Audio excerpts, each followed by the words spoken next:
Good. Yeah. Councillor Packer, are you with us? Yes. Okay, great.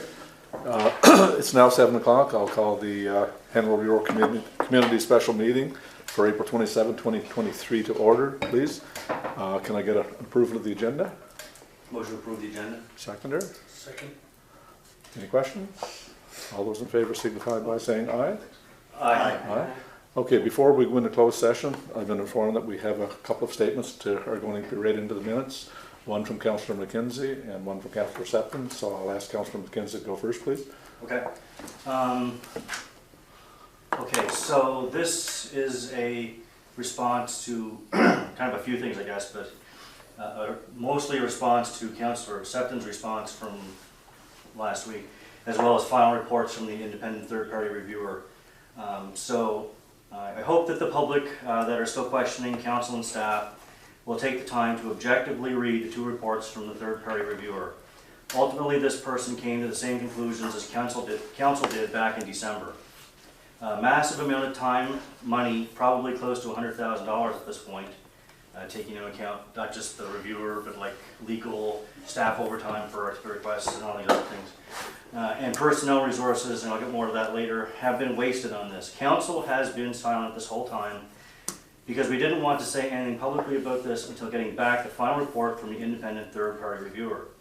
It was important for us to take the high road on this, even if it meant that the public was only seeing one side of the issue, to ensure that we aren't unnecessarily escalating the problem. Unfortunately, the problem did escalate, and that is why I filed the formal complaint prior to us getting back the report on the informal complaint from the independent third-party reviewer, something that members of the public were demanding. I had a hard time trying to understand how any reasonable person could not see the problem that has happened here and continue to happen. Council or staff or the mayor do not randomly issue code of conduct violations. Something has to happen first to trigger this response. That said, it isn't Councillor Septon that was reacting to council, though technically he was, but it was council and the mayor that were reacting to the actions of Councillor Septon that would do first, that would require this response. But it wasn't until this past Friday when I read Councillor Septon's response to my formal complaint, which also included a response to the independent third-party reviewer's report of the informal complaint, that I finally got to understand why Councillor Septon has acted this way in the past and why I believe that the independent third-party reviewer believes that he will continue to act this way. Councillor Septon genuinely believes that because he is involved in politics, quote unquote, I'm paraphrasing his words in response to me, that he gets a blank check to mistreat people, particularly council and staff. He doesn't feel that he's being unprofessional. He believes that he is debating people, and that's what politicians do. This is absolutely false, and I find it to be rather bizarre rationale for mistreating coworkers. Debate happens during a council meeting, and that debate stops when the meeting adjourns. When you respond to someone in written communication, whether it be an email or online, it is expected to be at a professional level. You aren't debating anyone here, you're just being mean to others. No, it's not an office environment per se, that could be debated too, I suppose. And nobody is expected to walk around like we work on Bay Street, but you are expected to treat people with respect, particularly in written communications. That is literally why every municipality has a code of conduct bylaw and why it's required via the Local Governance Act. To make it clear to the public, no one has ever tried to silence an opinion or viewpoint from Councillor Septon. The problem is that he's choosing both the wrong time and location to attempt this debate. It isn't what is being said, it's how it's being said. Most, if not all, of these code of conduct violations could have been avoided by simply using the professional behavior that a councillor is expected to adhere. Councillor Septon repeatedly states that he disagrees with partial quotes being used for the violation, but this is because he fails to understand that this part of what he said is what is causing the problem. Rather than saying, "This isn't my budget," a statement which obviously is derogatory, a better statement would have been, "I have concerns with the way the provincial government is pushing through this year's budget with minimal input from municipalities." The difference between these two sentences is that one is blatantly unprofessional and the other is not. You aren't debating anyone here, you're just being malicious. I think that any reasonable person should be able to look at the information dump that Councillor Septon has provided online in the past, with no regard for privacy laws, a big distinction from RTIPA, and read the list of concerns council has had with things said in the past, correlate them to the corresponding section of the Code of Conduct bylaw, and see where the problem arises. particularly now that it's known that this was not done by mistake, it was done intentionally because he believes politicians can bypass the Code of Conduct bylaw when they communicate, which is ironic as he claimed multiple times that council is not following its own bylaws when it is he that is actually doing so. Regardless, this brings me to the next area of contention, which is the transparency issue. Councillor Septon appears to be obsessed for some reason with the solar array project, a project which he voted on to move forward with in a unanimous vote at the time. His concern seems to lie with not knowing the line items of the project. My memory isn't what it used to be, but I'm rather sure that the itemized list was included in the quote that was approved at the unanimous vote. This is another example of not just understanding, as the independent third-party reviewer states, how municipalities work, or separation of duties between legislation and operations. Council approves the project or not micromanaging the line items of a contractor. If he wants to see the line items of the contract again, any reasonable person would just reach out to the clerk and make an appointment to see them. They can't be posted online as he demands because we would be on shaky legal ground for removing any competitive pricing advantage that contractor has with their competitors and would likely damage the relationship with a contractor that we, as far as I know, still have a decent working relationship. Maybe not so much now after all this drama, but we did at the time. This same thing applies to the public and something else I feel a need to address, our TIPA requests. If you have a question about something, I ask you to please try reaching out to the clerk and make an appointment. I think you'll find that she's very reasonable to accommodate requests, and it's much better to spend 15 minutes showing information to a resident than it is to spend weeks working on an RTIPA request. An RTIPA request should be your last avenue for gathering information, not the first. This municipality has literally been at a standstill for months now due to staff being inundated with RTIPA requests being made by people that were urged to do so by Councillor Septon. These requests don't take minutes, they take weeks. Councillor Septon should have known better than to demand his followers to do this, and if he didn't know better, he should have. Doing this shows a callous disregard for a very limited staff and the operations of the municipality. We don't have dozens of staff, we have 2 that can handle these requests, and at the moment we're actually down to just 1. This reminds me of one of the things that Doug Griffith said in 13 Ways to Kill Your Community. The most dangerous residents are the ones that incite fears. Fears being an acronym for Fire Up Everyone Against Reasonable Solutions. If you go over the chronology of the past 18 months or so, you'll find numerous examples of this, but the most egregious of which being to direct people to use up months of staff time for things that may have been answered in minutes due to the suspicion of some kind of conspiracy. Please stop doing this. This doesn't help anyone. You will get the same information if you just set up a meeting to talk to someone directly. The unprofessional behavior must stop. In his response to the complaint, he says that perhaps people shouldn't be offended so much. Though that may be actually the case, it's not his place to decide this. A bully doesn't get to tell the recipient, don't feel so bullied. That is an absurd recommendation. Councillor Septon questions in his response to my formal complaint why someone can't be what I call an activist and a councillor at the same time. The answer to that should be as clear as day. Activism clouds judgment. I would hope that this is what caused him to think that he's debating people while being unprofessional in written communications. And if so, then this proves my point. If it isn't what caused it, then the intent was malicious. In either case, it must stop. He also still must comply with the sanctions from December 6th, which he has not yet done. And if he still refuses to apologize and follow through with the sanctions of the original finding, and or if he refuses to stop the unprofessional behavior, then I ask that he at least follow through what he said at the start of all of this, and that if he is found guilty, then he will resign. Thank you. Okay. Thank you, Councillor McKenzie. Councillor Septon, I believe you have a statement to make. Yes, I appreciate it. Thank you very much. Before we go into closed session, first I'd like to thank you, Councillor McKenzie, for saying that. I know it's tough to say that in a room, especially when the person sitting right beside you. If people aren't in the room, it's tough for everybody. Thank you. Appreciate it. So I do appreciate that. However, and I do appreciate you bringing up the solar panel. We will be talking about that in the public in the coming days, just so you know. My statement for the record, tonight you councillors will accept the $35,000 document about my code of conduct. I ask that everything be published and no redactions. My rebuttal to the January code of conduct against me by Councillor McKenzie be included. I wasn't offered to rebut the December 6th one, and frankly, I don't imagine it matters anyway to what I say to this council. But to Councillor McKenzie's point, and this is a little bit off of my note, there's a reason I say articulate, because that's where you can get the full threads. I've only gotten partial threads whenever I ask for stuff. This is why I know that there's a legal means for us people to get the information they want.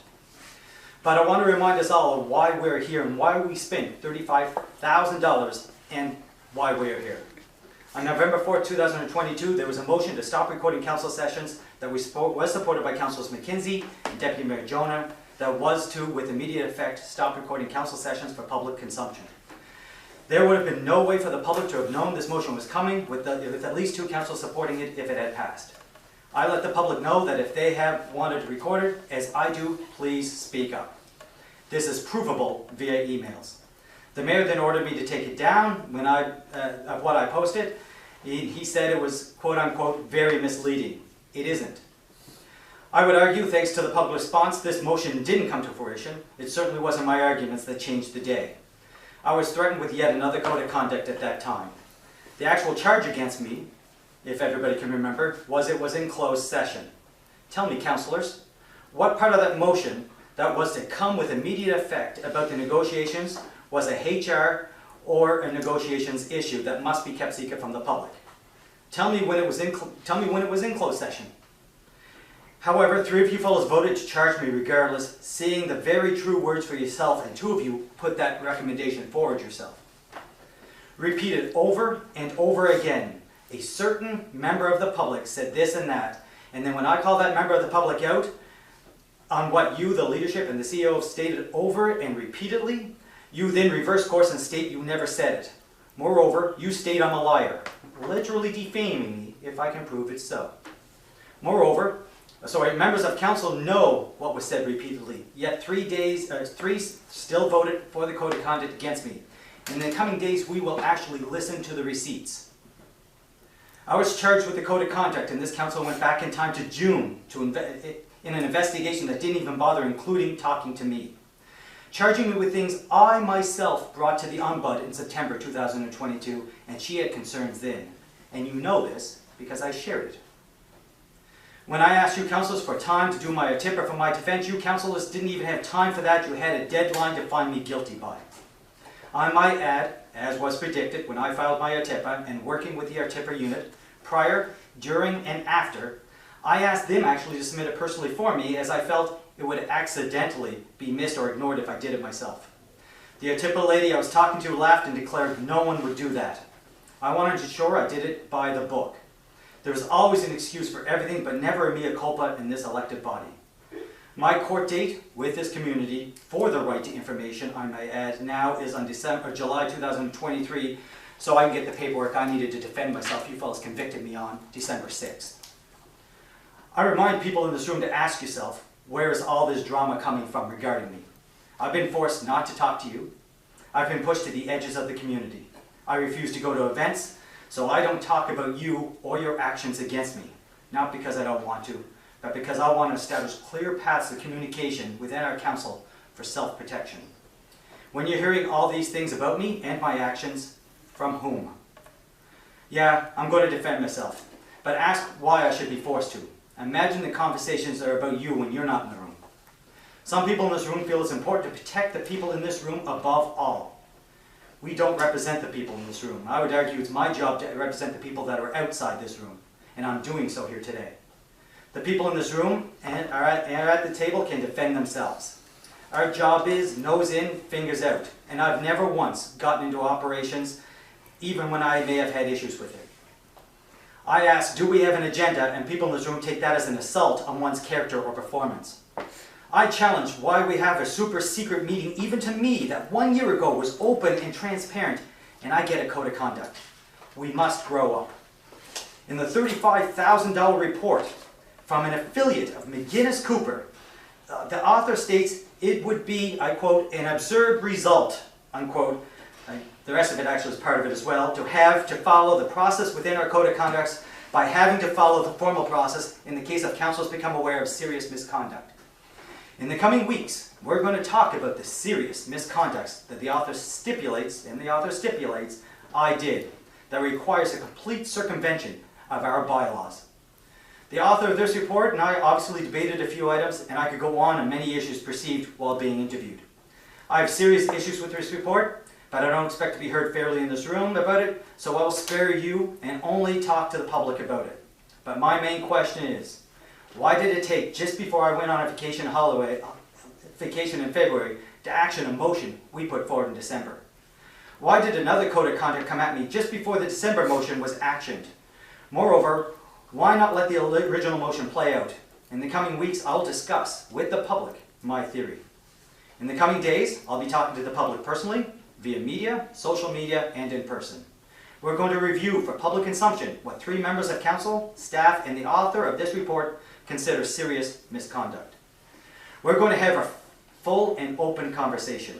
It would be my absolute pleasure to resign, as this body made my life a living hell, and for what? To stop me talking to the public, sharing what we are doing, challenging your procedures, quoting the CAO. One must ask, why? One must ask, why am I being put all through this when just trying to do that? Why is it so egregious to this body?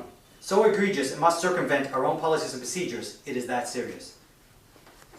I will not be in closed session meeting. I am, of course, retaining my right to speak openly and transparently, and will not be in a closed door session about me that would complicate those rights.